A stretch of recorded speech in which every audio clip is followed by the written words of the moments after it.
very much, Mr. Chairman, and let me thank you and Ranking Member Rogers for this convening this very important hearing on the committee's Lift America infrastructure proposal. As our nation battles with interrelated crises around COVID-19, the economy, racial injustice, and climate change, I believe we have a unique opportunity to meet the magnitude of this moment with bold legislation that will finally lay the groundwork for a 21st century America that prioritizes workers, safeguards our climate, and addresses the deep racial and economic injustices that have persisted in our nation for far too long. I'm excited about the fact that we recognize now that it's time for us to turn the page on our 19th and 20th century infrastructure and build a new infrastructure worthy of the 21st century. It is my hope that we can use this legislation as a starting point to work with the administration and with our colleagues in the Senate to create a forward-looking infrastructure and recovery package that allows us to truly build back better. Secretary Moniz, you mentioned in your testimony how the deployment of public EV charging stations will need to scale up by orders of magnitude to meet the widespread adoption of electric vehicles over the coming decade. And I agree with your assessment. But I also think it's crucial that we keep equity at the forefront of this conversation. History has shown us that unless we are intentional in our actions, the communities who have the most to gain from new clean technology, particularly in terms of environmental and public health benefits, are often the last to receive the least investment. So, Secretary Moniz, do you agree that we should also be focused on equity and access as we look to increase the deployment of EV charging infrastructure in communities across our nation? Absolutely, Congresswoman Clarke.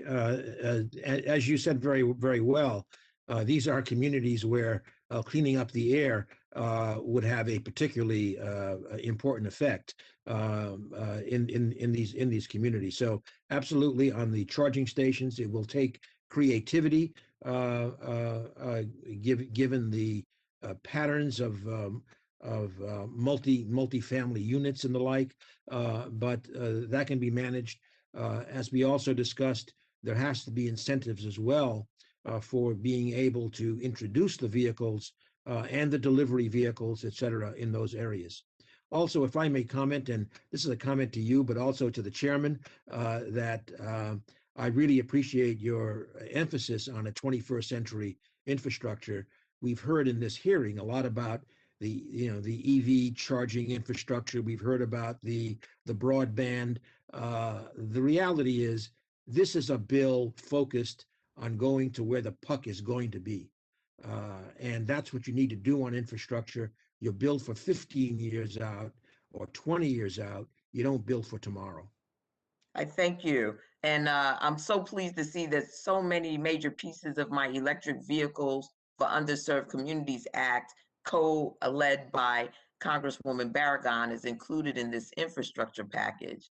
Not only does Building Back Better mean ensuring a strong focus on equity and justice, it also means building back smarter. And that's something that I've prioritized as co-chair of the Smart Cities, Smart Communities Caucus. And I'm also focusing on my Smart Cities, Smart Communities Act with Congresswoman Susan Del Benny, which is a part of the Lift America package. Our proposal would establish a pilot program to generate partnerships between DOE, the national laboratories, and communities seeking to leverage smart cities technologies. Secretary Moniz, do you agree that communities across America could benefit from increased collaboration with DOE and the national labs to better facilitate research, development, and deployment of smart city technology? Yes, absolutely. And in fact, we say in the testimony that when we think about smart cities or smart communities, the real focus has to be on what we call the backbone. The backbone is kind of coherently developing smart electricity with telecom, linking it to big data analysis, AI, and then the people of that city and the people who are attracted to that city will exercise all kinds of entrepreneurial juices to use that backbone. And of course, the DOE and the laboratories are steeped in those technologies.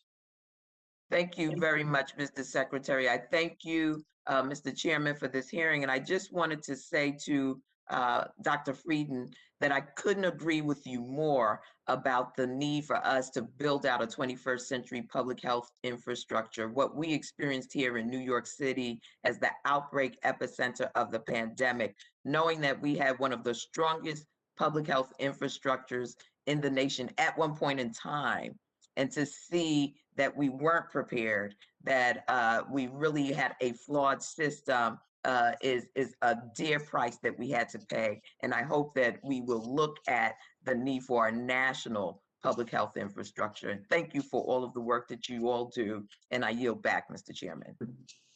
Thank you, Congresswoman.